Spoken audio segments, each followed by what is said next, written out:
자, 여러분 오랜만에 다시 찾아왔습니다. 동아시아 강의. 시험 끝난 지 얼마 됐다고 또 강의를 올리냐라고 할 텐데, 오늘이 6월 19일, 당신들이 학교를 다시 오는 날짜가 6월 24일일 거야.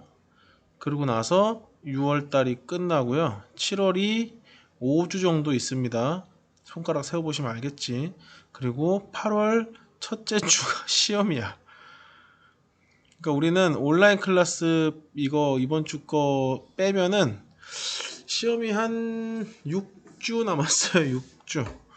미친 것 같아. 학사 일정이 아주 타이트해요. 뭐 시험이 6주 남았다는 소리는 내가 시험 문제를 내려면 또 3주 정도 뒤에 낸다는 뜻인데, 어쩌겠습니까? 뭐 여러분들만 그런 게 아니고 현재 모든 학교가 다 이 모양이니까 우리는 학사 일정을 따라가야죠. 그래서 부득이하게 조금 더 쉬었으면 좋겠지만, 여러분들 시험 끝나고 이제 오늘 금요일이니까 한 3일 됐는데 진도를 나가겠습니다. 이 영상은 아마 금요일 날 올려서 여러분들한테 문자 보낼 거고요. 여러분들은 금요일 저녁이든 토요일이든 일요일이든 아마 지금 보고 있겠지. 그리고 다음 영상은 아마 내 예상에는 월요일 오후에 올라올 것 같습니다. 자, 이제 본격적으로 다시 수업을 시작해 보겠습니다. 시험 보느라 수고했어요.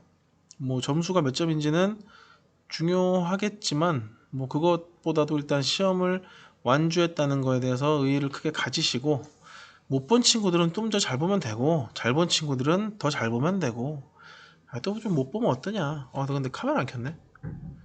카메라를 잠깐만. 카메라 안 나오네. 뭐지? 그냥 하자.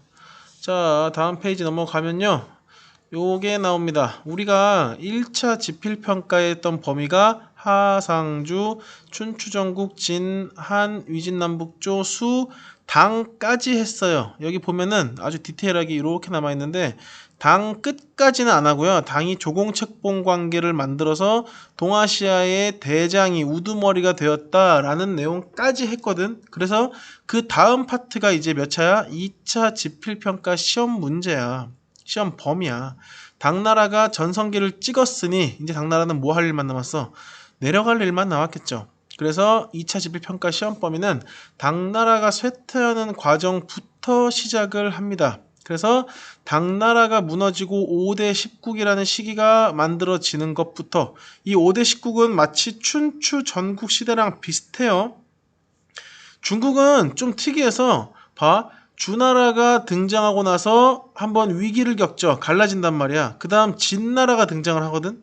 근데 진나라 금방 망하고 한나라가 오랫동안 가요. 근데 이거 다시 한나라가 무너지고 위기를 겪죠. 그러다 수나라가 등장하고 얼마 못 간 다음에 당나라가 또 오래 가요. 그 다음 5대 10국 시대가 등장해서 위기를 겪고 송나라가 등장을 해서 오래 가요. 이런 식으로 약간 뭔가 좀 유사한 구조가 계속 반복되긴 해요. 어찌됐든 이 당나라 끝에 쇠퇴하는 과정부터 해서 5대 10국이라는 혼란기를 지나서 이걸 통일한 송나라, 그리고 송나라와 함께 지냈던 유목민족 거란, 색깔이 거란, 서하, 금나라 볼 거고요. 그리고 송나라가 남쪽으로 내려간 뒤에 등장하는 원나라, 여기는 몽골족이죠. 그 다음 원나라를 무너뜨리고 등장한 명나라, 이때 명나라를 괴롭혔던 애들은 오이라트족, 타타르족, 누군지 알 거야. 그 다음 명나라를 무너뜨리고 만들어진 청나라, 얘네는 만주족이죠. 그러면서 오늘날 중국까지는 못하고요. 아마 지필평가 2차는 청나라 중반부까지 끝날 겁니다. 그래서 여러분들 오늘 올라오는, 지금 여러분들 듣고 있는 요 강의는 아마 이 금나라까지 하고 끝날 확률이 매우 크고요. 그 다음 강의가 이 명나라 정도까지 아마 나가지 않을까. 정치사. 이거 정치사 끝나고 나면은 이제 다시 앞으로 돌아와서 각 나라들의 뭐 문화사 같은 거 할 수 있겠죠. 그리고 이제 고려, 그 옆에 있었던 고려, 조선, 일본 뭐 가마쿠라 막부, 뭐 무로마치 막부, 에도 막부, 이런 다른 지역들과의 관계도 한번 볼 거고. 자, 그렇다면은 여기 당나라가 전성기를 끝낸 뒤에 슬슬 무너지기 시작하는 요 시점부터 우리는 봅시다. 여러분들 지금 앞에는 요 학습지가 펼쳐져 있어야 합니다. 아마 이게 학습지 11번일 거야. 학습지 11번. 요거 꺼내 놓으세요. 온라인 클래스 그 학습지 마당에 올려 놓았으니까 그거 출력하시고, 마찬가지로 여러분들 지금부터 모은 학습지도 나중에 포트폴리오 평가로 반영이 됩니다. 제발 좀 쉬운 수행평가는 내서 점수를 잃는 일이 없도록 합시다. 자, 이제 시작합니다. 우리는 요 부분부터 시작을 합니다. 당나라가 어떻게 망하는지. 빠밤. 자, 당나라는 우리가 지난 시험 범위 때 동아시아의 대장 노릇을 하면서 여러 주변 나라들과 조공책봉 관계를 만들어내면서 주도권을 가지고 나갔다고 이야기를 했어요. 물론 뭐 돌궐, 위구르, 토번 이런 데 화번 공주를 파견하긴 했지만 우리 지난 시험 범위 했던 내용들은 간단하게 하고 넘어가는 거야, 그냥. 근데 이제 이러한 당나라가 무너지게 됩니다. 자, 빈칸 채웁시다. 당나라가 무너지게 된 결정적인 계기는 이 사람들이 등장을 합니다. 누구야?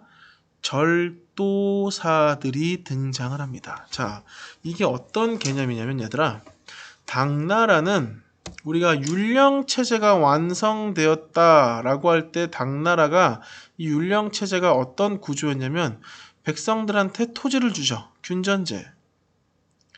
토지를 줬으니 세금을 걷어야죠. 조용조. 세금만 걷으면 돼? 안 되지. 쳐들어왔으면 외적을 막아야죠. 군인으로 써야 돼. 부병제. 이거 외에 뭐 과거제, 뭐 지방을 다스리는 주현제, 뭐 중앙을 다스리는 삼성육부제, 뭐 등등등 여러 가지 제도를 다 총 합친 게 율령 체제였어. 근데 이 중에 뭐가 가장 빠른 속도로 먼저 무너지기 시작하냐면 균전제가 무너져요. 왜? 백성들한테 땅을 주고 관리들한테 땅을 줘서 여기에 대한 대가로 세금과 군인으로 쓰는 건데 땅의 개수는 한정돼 있잖아.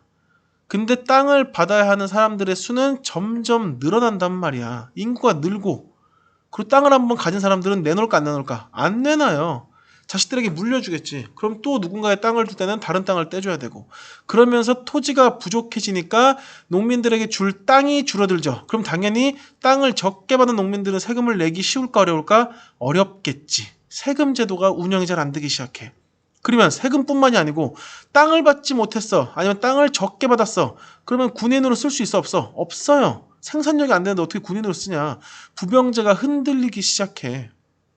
그러면서 이게 당나라라고 하면은 당나라가 이 황제가 센터에 살고 있고요. 이 주변에 엄청나게 많은 지역에다가 야, 더 이상 우리나라가 중앙에서 저 조용조와 부병제로 나라를 외적으로부터 지킬 수가 없을 것 같아.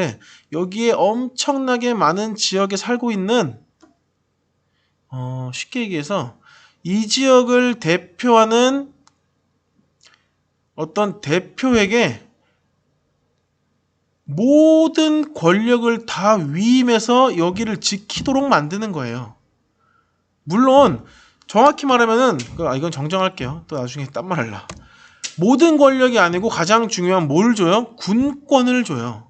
군사 권한을 준다고. 그래서 이 지역을 중앙에서 만약 못 지키게 되면은 이 절도사라는 대표가 여기를 대신해서 지켜라. 대신 여기를 다스릴 수 있는 군권을 너에게 우리가 주겠다라고 해서 각 지역의 절도사라는 존재들이 등장하기 시작해. 이거는 한마디로 뭐야? 당나라가 원래는 저 율령체제로 전국을 다 획일적으로 통치를 했는데 그 율령체제가 점점 흔들리기 시작하면서 이 절도사라는 군권을 가졌던 지방 세력들이 등장하기 시작해요. 마치 우리나라 신라 말기에 호족들 등장하듯이. 신라 말기에 호족들 등장하듯이. 근데 이 절도사 중에서 가장 권력이 강했던 알록산이라는 사람, 자, 알록산이라는 사람과 사사명이라는 사람이 난을 일으켜요. 그래서 이걸 우리가 앞글자를 따서 안사의 난이라고 하거든. 자, 이거를 줄여 쓰면은 안사의 난 이렇게 쓰면 돼요. 안사의 난. 그러니까 이게 알록산과 사사명이라는 사람의 이름을 합쳐서 안사의 난이라고 부르는데 간혹가다 그냥 뭐 학습지나 아니 학습지래 그 뭐 참고서나 이런 관련 도서에 그냥 알록산의 난이라고 쉽게 얘기하는 경우도 있어요. 왜냐면 사사명보다 알록산이 훨씬 유명하거든. 알록산이 당나라 한번 뒤흔들어 놓고 그 다음 사사명이 마치 젠가 밑에 블럭 빼듯이 당나라를 무너뜨린 거라 알록산의 난, 안사의 난 같은 말입니다. 그냥 당나라를 완전 뒤집어 흔들어 놓은 그 난이구나 라고 생각을 하면 돼요. 그래서 이 안사의 난으로 당나라가 위기를 겪습니다. 아직 멸망을 했어 안 했어? 안 했어. 근데 이 안사의 난을 겪고 나서 그래도 우리 당나라가 어떤 나라인데 이걸로 흔들릴 수 없지 라고 다시 당나라가 안정을 찾아가냐 했더니 농민들 중에서 황소라는 사람이 난을 일으켜요. 이거 얘들아 동물 황소가 아니고요. 성이 황이고 이름이 소야. 사람 이름이에요. 황소라는 사람이 난을 일으킨다. 무슨 난? 황소의 난이 일어나면서 당나라가 더 이상 다시 일어날 수 없는 지경에 이르른다. 참고로 이 황소는요. 직업이 소금 밀매업자였는데 그러니까 이게 왜 이 사람이 난을 일으켰는지 이해를 하면 여러분들 기억이 잘 나니까. 당나라가 나중에 세금이 줄어드니까 이 세금을 어떻게 좀 빨리 빠른 시일 내에 많이 끌어모으지 하다가 한나라 무제 때 썼던 염철 전매제를 엄청나게 강하게 쓰기 시작한 거야. 소금과 철을 나라에서 해가지고 비싸게 파는, 특히 소금을 원래 가격에 30배 넘게 비싸게 팔아요. 그러면서 사람들이 너무 비싸니까 나라의 소금을 못 사고 소금 밀매업자들한테 소금을 사기 시작하는 거야. 더 싸게. 그러니까 나라에서 이 밀매업자들 때문에 우리가 염철 전매제를 해서 세금을 더 거두려고 했는데 잘 안 되네. 야, 이 소금 밀매업자들 다 박살내버려 라고 이 소금 밀매업자들을 막 사형시키고 이래요. 이러다 보니까 이 소금 밀매업자 중에 한 명이었던 황소라는 사람이 야, 이럴 바야 당나라 그냥 박살내면 안 돼? 라고 해서 일으킨 게 황소의 난이야. 근데 진짜로 박살을 내요. 그래서 이 황소의 난으로 당나라가 원래 요만큼이었다가 이렇게 전성기를 겪었다가 알록산 사사명 때 위기를 겪었다가 다시 올라가려고 하는데 황소의 난으로 박살이 났다가 마지막 주전충에게 멸망당해요. 주전충에게 멸망당해요. 당나라는 이렇게 끝납니다. 자, 당나라가 이렇게 끝나면서 요런 시대가 찾아온다. 우리는 요 시기를 요거는 당나라 마지막에 무너지기 직전에 있었던 위치고요. 그 위치래. 그 지도 크기고요. 원래 당나라가 이만했으니까 여기 빼자. 이만했으니까 엄청 작아진 거죠. 이 당나라가 끝나는 그 시기쯤에 5대 19기라는 혼란기가 찾아옵니다. 이 요는 나중에 배우겠지만 거란족입니다. 거란족. 고려랑 싸움도 했었던 그 당나라 마지막 쇠퇴기 멸망기에 요만큼 남아있고 그 밑에 우리가 이제 다시 중국의 중심이 될 거야 라고 막 마치 춘추 전국 시대처럼 위진 남북조 시대처럼 막 들고 일어나요. 이게 5대 19시기입니다. 이러한 5대 19시기를 하나로 통일시키는 나라가 등장을 하죠. 그 나라가 어디야? 송나라입니다. 자, 다음 페이지. 이 5대 19시기를 하나로 통일시키는 나라, 이거 아까 여기 앞에 있던 지도랑 같은 지도예요, 얘들아. 헷갈리면 안 돼. 자, 이 5대 19시기를 하나로 통일시키는 나라가 어디다? 송나라입니다. 자, 기억하세요. 송나라의 수도는 카이펑이야. 카이펑은 우리말로 개봉이라고 불리는 곳입니다. 여러분들 학습지 1번 보면은 개봉의 위치가 정확하게 나와 있어요. 연도 기억하세요. 내가 얘기했지. 모든 반 들어서 다 알겠을 거야. 여러분들 아마 2차 지필평가부터는 연도로 괴롭힐 수도 있다고. 기억하세요. 960년까지는 몰라도 1127년은 반드시 기억하세요. 왜냐면 이 연도에 송나라, 정확히 말하면 북송이 망하거든. 근데 이 북송이 1227년에 일어난 이 사건, 땡땡의 변이라는 이 사건으로 망하거든. 그래서 이 1127년은 북송이 망한 동시에 이 땡땡의 변이라는 사건이 일어난 시기이기도 해요. 그래서 기억해야 돼요. 이거 수능에 진짜 잘 나와요. 자, 그래서 이 송나라가 어떤 정책을, 망하기 전이니까 어떤 정책을 펼쳤느냐 한번 보는 건데, 봐봐. 당나라, 이제 내가 항상 얘기하잖아. 나라가 새로 등장을 하면은 도대체 우리 전에 있던 저 나라가 왜 망했는지 계속 탐색을 한다니까? 연구를 해야 똑같이 실수하지 않고 안 망할 거 아니야. 그래서 연구를 하는 거야. 이 당나라가 왜 망했지? 결국 당나라가 망한 이유는 뭐부터야? 절도사라는 인물들이 등장을 한 이후부터 당나라가 흔들린 거거든. 절도사한테 뭐를 왕창 쥐어줘서 그래. 군권을 왕창 쥐어줘서 그래. 이 사람들이 서로 자기가 힘세다고 난리 피기 시작하니까 중앙에서 막을 수가 없잖아. 안 되겠다. 이 군권을 전부 다 회수해야겠다. 누구에게? 황제에게. 황제에게. 그래서 쓰세요. 절도사라는 존재를 인정하지 않습니다. 절도사의 권한을 전부 다 회수합니다. 누구에게? 황제에게.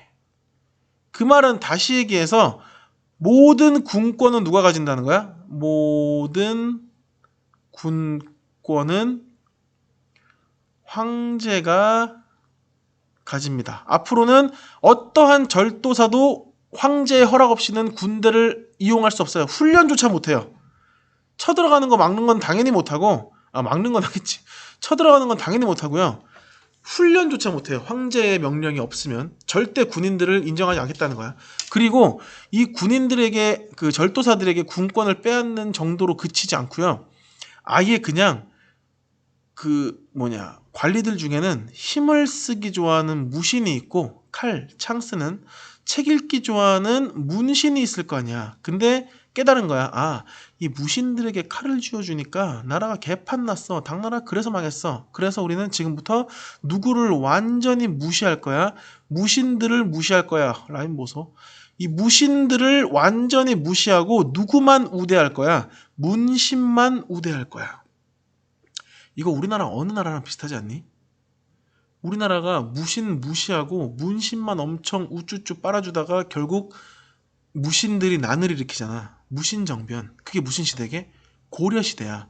그 고려가 왜 문신들만 우쭈쭈 빨아줬는지 아니? 그 옆에 있던 누구랑 친해서야? 송나라랑 친해서야. 지금 여기 고려잖아. 똑같이 따라한 거예요. 이게 영향력이야. 영향력이야. 자, 그래서 송나라 첫 번째 정책은 절도사의 모든 권한을 회수하고요. 특히 군권은 누가 소유한다? 황제가 소유하고요. 이 무신들을 완전히 찬밥으로 만들어 놓고 누구를 우대한다? 문신을 우대하기 위한 정책. 자, 문신을 우대하기 위해서는 문신을 뽑아야지. 그러려면 어떤 놈을 뽑아야 돼? 똑똑하고 잘한 놈을 뽑아야지. 그래서 무슨 제도를 통해서? 과거 제도를 통해서 인재를 선발하는데 쏘리 이거 쓰지 마세요. 나 지금 잠깐만. 다시 쓸게요. 그러면 자, 과거 제도는 맞거든. 과거 제도를 통해 선발하는데 이 과거 제도에서 누가 마음에 드는 사람을 뽑고 싶은 거야. 누구?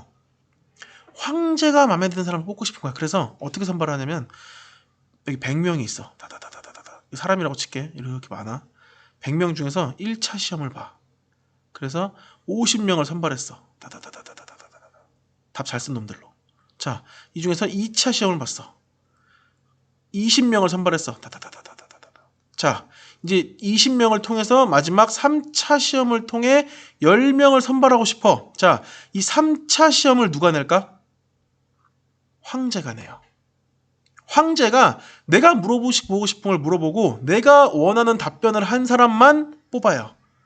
그래서 마지막 이 1차 시험과 2차 시험 말고 이 3차 시험을 뭐라고 부르냐면은 전시라고 불러요. 전시. 전시는 뭐냐면 여기 미안해 얘들아. 화이트로 지워라. 다시 쓸게요. 자, 여기 그냥 전시라고만 쓸게요. 전시라는 제도를 통해서 황제가 궁금한 걸 물어보고 황제가 원하는 답변을 한 사람을 관리로 뽑아요. 이건 뭐냐면 황제가 주관하는 과거 제도라고 생각을 하시면 돼요. 그래서 여기서 뽑힌 문신을 가지고 우대하는 정책을 펼치겠지. 근데 이게 새는 왼쪽 날개로도 날고 오른쪽 날개로도 날지 않니? 양쪽이 필요해요. 그 말은 나라가 잘 굴러가기 위해서는 문신도 필요하지만 무신들도 필요하거든. 근데 이 무신들을 깡그리 무시해버렸어. 그럼 당연히 나라에 뭐가 약해질까? 국방력이 약해지겠죠. 그래서 결과 국방력이 약해지면서 거란과, 여기는 이제 2부에 설명할 거거든. 일단 답만 쓸게요. 거란과 전연의 맹이라는 조약을 맺습니다. 이거 조약이야. 전연의 맹이라는 조약을 맺습니다. 연도 기억하세요. 몇 년? 외우기 쉽죠? 천사년. 자, 거란과 국방력이 약해진 결과 전연의 맹이라는 조약을 맺고요. 그리고 국방력이, 전연의 맹 내용이 뭐냐면 거란에게 세패를 바친다가 이 전연의 맹의 내용이야. 뭔지 이따가 설명할 거야. 일단 쓰세요. 전연의 맹의 내용은 거란과 평화를 유지하는 대가로 거란에게 세패를 바친다라는 내용이거든요. 이 세패라는 게 비단과 은이야. 거란에게 비단과 은을 바친대. 왜? 평화를 위해. 거란에게 평화를 위해 비단과 은을 바치고 대신 거란이 쳐들어오지 않기로 약속하는 거야. 이게 전연의 맹이야. 그럼 당연히 이게 얼마를 내냐면요. 비단을 20만 결을 내고요. 20만 필이다. 20만 필을 내고요. 매년이야. 은을 10만 양 줘요. 매년. 이거 대가로 거란이 쳐들어오지 않는 거거든. 그럼 당연히 이걸 매해 지출하다가는 재정이 어떻게 돼? 악화되겠죠. 약화가 아니지. 못하다. 악화겠죠. 악화. 이게 송나라가 살아갔던 방법이야. 방법. 그렇다면은 송나라가 거란과 어떤 이유로 전연의 맹을 맺었는지, 송나라가 전연의 맹을 맺게 할 만큼 거란이 강했나? 라는 데에 대한 설명은 2부에서 봅시다. 2부에서 봐요.